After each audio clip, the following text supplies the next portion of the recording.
नमस्कार.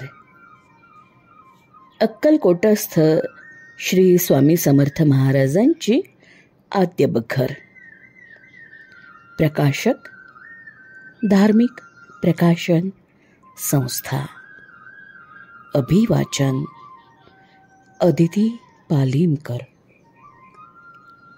भाग 24.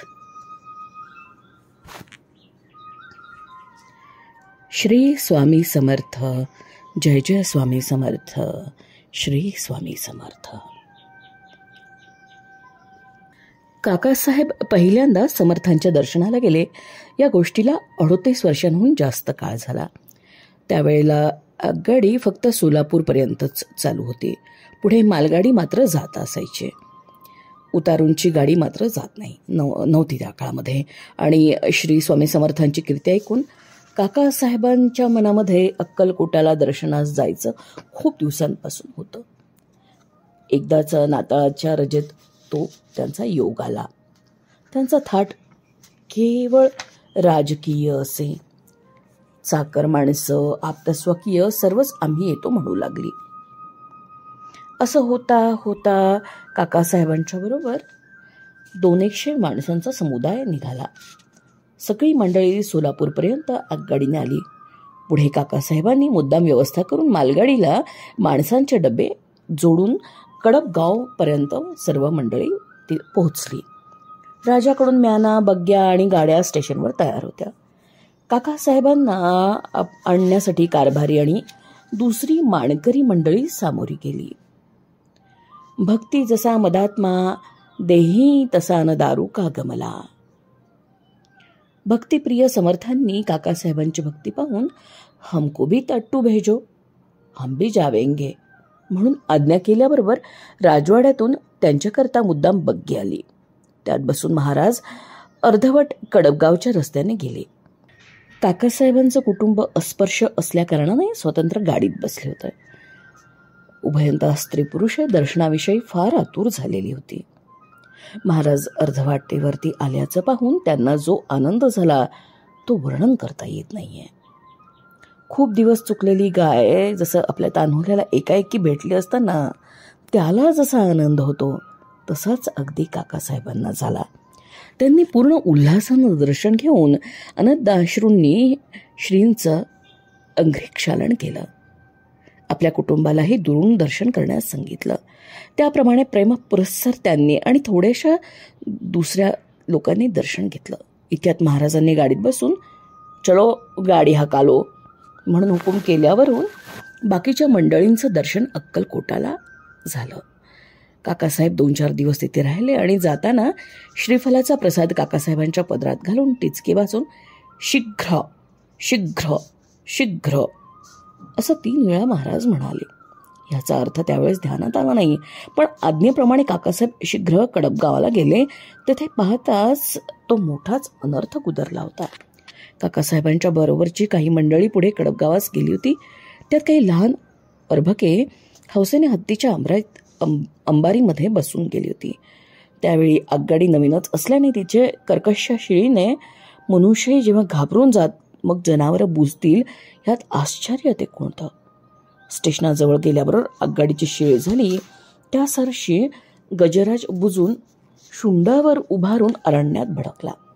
काकासाहेबांना हे वर्तमान ऐकून फारच काळजी वाटली आणि आता ही गोष्ट कोणत्या थरात जाईल याची त्यांना धास्ती पडली. श्री स्वामी समर्थांचा धावा कराव्यास लागले आणि आपणास शीघ्र शीघ्र जाण्यास आज्ञा झाली. त्याचं हेच कारण असल्याचं त्यांच्या लक्षात आलं. श्रीकृपे वाचून आपल्या हातून तरी काय होणार असं मनात आणून ते स्तब्ध राहिले. जवळच्या मंडळींनी त्यांची बहुत प्रकारे समजूत केली आणि माहूत कुशल आहे, तो हत्तीस चिची करत परत आणेल म्हणून सांगितले. दुसरे माहूत आणि इतर लोक भाले घेऊन हत्तीच्या पाठीस लागले आणि मोठ्या प्रयासाने मुलांसह त्याला सुरक्षित स्टेशनवर आणलं. काकासाहेबांना अत्यानंद झाला. श्री स्वामींचा जय जयकार करून सगळी मंडळी आगगाडीत बसून सुखरूप पंढरपूर वगैरे यात्रा करून परत मुंबईला गेली. पुढे 3-4 वर्षांनी शनिवार रविवारची संधी साधून काकासाहेब पुन्हा अक्कलकोटाला गेले होते. त्यावेळेस तर मोठा चमत्कार घडला. सकाळच्या प्रहरी 9-10 वाजण्याच्या सुमारास श्री स्वामी समर्थ मंचकावर पहुडले होते. रावसाहेब ढवळे चावरे वारीत होते. छोटे रावसाहेब म्हणजे हल्लीचे जे शहाजी महाराज नजीकच बसले होते. त्यांना शंकर उठ, तेरे को काम नाही मालूम अशी आज्ञा करून चौरी वारण्यास सांगितले. त्या दिवशी चोळप्पाने महाराजांस पितांबर नेसवून अंगात भरजरीचा अंगरखा आणि डोकीस टोपी घातली होती. एकाएकी महाराजांनी पितांबर फेडून डोक्यांपासून पायापर्यंत सर्व अंगावर घेतला आणि अंगातील अंगरखा आणि डोक्याची टोपी काढून फेकून दिली. तेव्हा महाराजांच्या डोळ्यावाटे खळकण पाणी आलं आणि पंढरीचा विठोबा वाळवंटी असे बहुत वेळा म्हणाले. महाराज सर्व दिवसभर उदास राहिले. सर्व भक्तमंडळींना वाटलं की काहीतरी अरिष्ट प्राप्त झालं असावं, पण ते काय ते कोणाच्याच लक्षात येईना.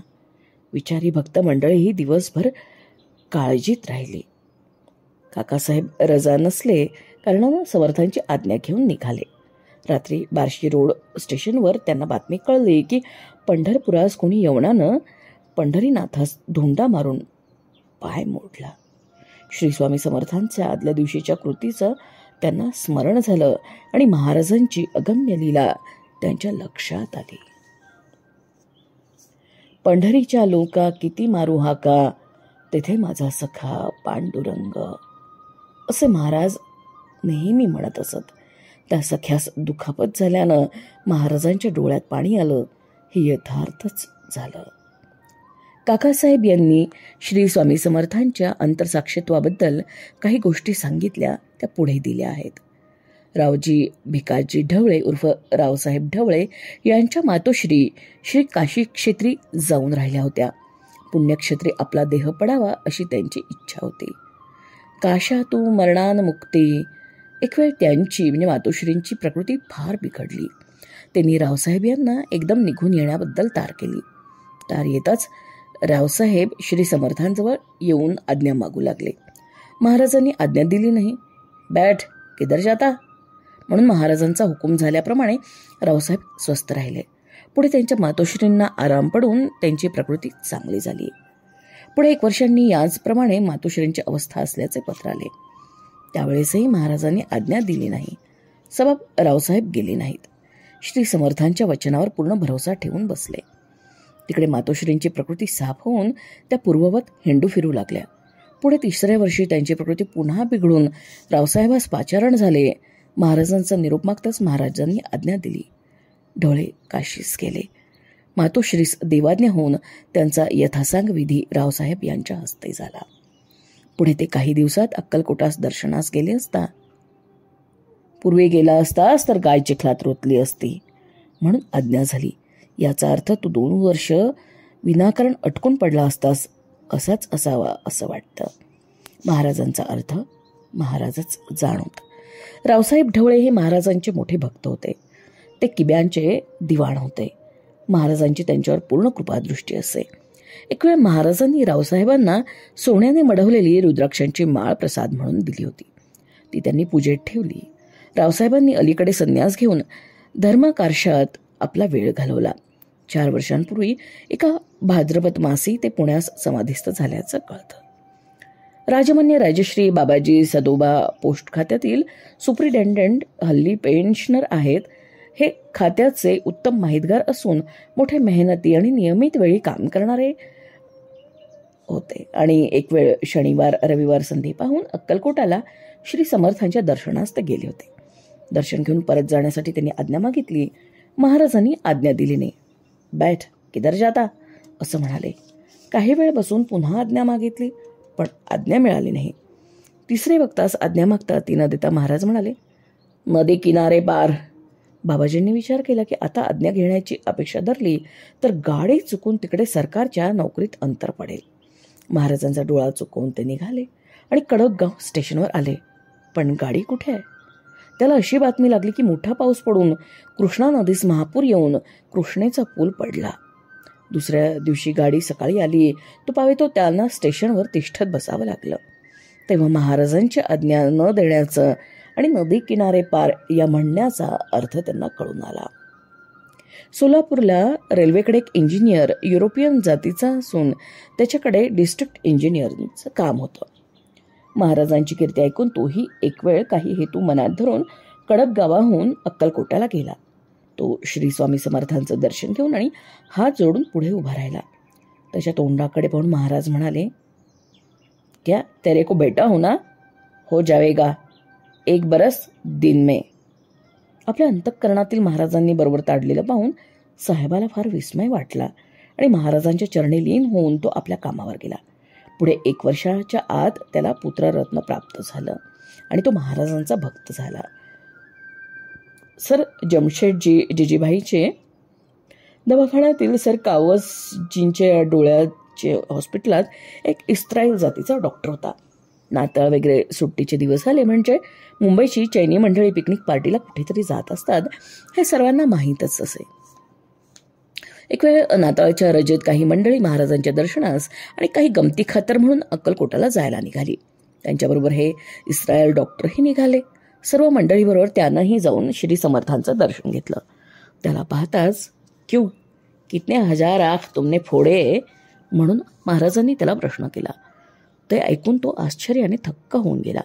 आपण अफ्थाल्मिक म्हणजे डोळ्यांचे डिस्पेन्सरीचा डॉक्टर आहो हे महाराजांनी कसं ताडलं याचं त्याला आश्चर्य वाटून महाराज हे महान अवतारी पुरुष आहेत अशी त्याची खात्री झाली आणि पुढे आपल्या मुलाबाळांसह तो महाराजांच्या दर्शनाला गेला आणि श्री स्वामी समर्थांचा भक्त होऊन आनंदाने राहिला. हरिश्चंद्र गोपाळजी हे जनार्दन गोपाळजींचे भाऊ असून बडोद्याला होते. त्यांच्या घरी एक ब्राह्मण होता. त्या ब्राह्मणानं एकदा चोरी करून 1000-2 हजारांचा विषय घेऊन तो पळून गेला. पुष्कळ तपास केला पण शोध लागेना. पुढे काही महिन्यांनी हरिश्चंद्रजी हे अक्कलकोटाला श्री स्वामी समर्थांच्या दर्शनाला गेले.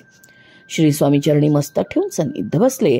तितक्यात महाराज म्हणाले, तुमचा चोर तर मुगलाईत पकड कर रखा है. महाराजांनी गावाचं नाव घेतलं पण हल्ली ते लक्षात नाही. हरिश्चंद्रजींनी त्याप्रमाणे जाऊन तपास केला तर खरोखरच ब्राह्मण दागिन्यासुद्धा मोगलाईत पकडलेला त्याला मिळाला. त्याला मोठा आनंद होऊन दागिने घेऊन श्री स्वामी गुणानुवाद वर्णन करत हरिश्चंद्रजी आपल्या गावी गेले. शेअर मार्केटच्या वेळी मुंबईस पुष्कळ लोकांचं नशीब फळफळलं होतं. त्यापैकीच एक ब्राह्मण असून त्याने फार पैसा कमवला. उभयंता स्त्री पुरुषास इच्छा झाली की नुसतं पैशाला घेऊन काय करायचंय, एखादं पुत्र संतान झालं तर आपण धन्य होऊ. त्याप्रमाणे मनात येऊन त्यांनी श्री दत्त नरसिंह सरस्वती गाणगापूर निवासी यांना पुत्रप्राप्ती झाल्यास एक सहस्त्र ब्राह्मण भोजन घालण्याचा निश्चय केला. नवसाप्रमाणे 1 वर्षातच त्या उभयंतांनी पुत्रमुख पाहिलं. त्यामुळे त्यांच्या आनंदाला पारावार नाहीसा झाला. पण या जगातील कोणतीच गोष्ट सुरळीत चालत नाही. पुढे झालेली शेअर्सची भरभराट जाऊन पुष्कळ लोकांचे दिवाळे निघाले. त्यात ब्राह्मणास दारिद्र्य आलं. कालचक्राचा घाला पाहून तो पुढे मृत्यू पावला. बाईच्या मनात नवसाची गोष्ट घोळत होती. आपल्या हातून सहस्त्र ब्राह्मण भोजन कसं होतं याची तिला चिंता पडली. तितक्यात तिच्या एका शेजारणीनं तिला उपदेश केला की गाणगापुरास जाऊन पुत्रासह श्री दत्तांच्या पादुकांची तो सेवा कर, म्हणजे श्री दत्त आपला नवस फेडून घेतील. बाईला ती गोष्ट रुचली आणि गाणगापुरास जाऊन तिने श्रींची सेवा केली. काही दिवस लोटल्यावर तिला एके रात्री असा दृष्टांत झाला की तुला 1000 ब्राह्मणांची शक्ती नाही तर अक्कलकोटास जाऊन श्री स्वामीस जेव घाल म्हणजे नवस फिटेल. दुसऱ्या दिवशी सकाळी बाई उठून अक्कलकोटाला गेली आणि दूर उभी राहिली. तिला पाहून महाराजांनी जवळ बोलवलं आणि नैवेद्य करण्यास आज्ञा केली. बाईला अत्यानंद होऊन तिने कणिक, गूळ, तूप वगैरे आणला होता त्याची पाक निष्पत्ती केली. महाराज यथेच्छ जेवले आणि ढेकर देऊन, बाई तुझे 1000 ब्राह्मण जेवले बरं असं म्हणाले. बाईला नवस फिटल्याबद्दल धन्यता वाटून आनंदाने ती मुंबईला परत आली. अक्कलकोटस्थ श्री स्वामी समर्थ महाराजांची आद्य बखर भाग 24 समाप्त. क्रमशः धन्यवाद. श्री स्वामी समर्थ. जय जय स्वामी समर्थ. श्री स्वामी समर्थ.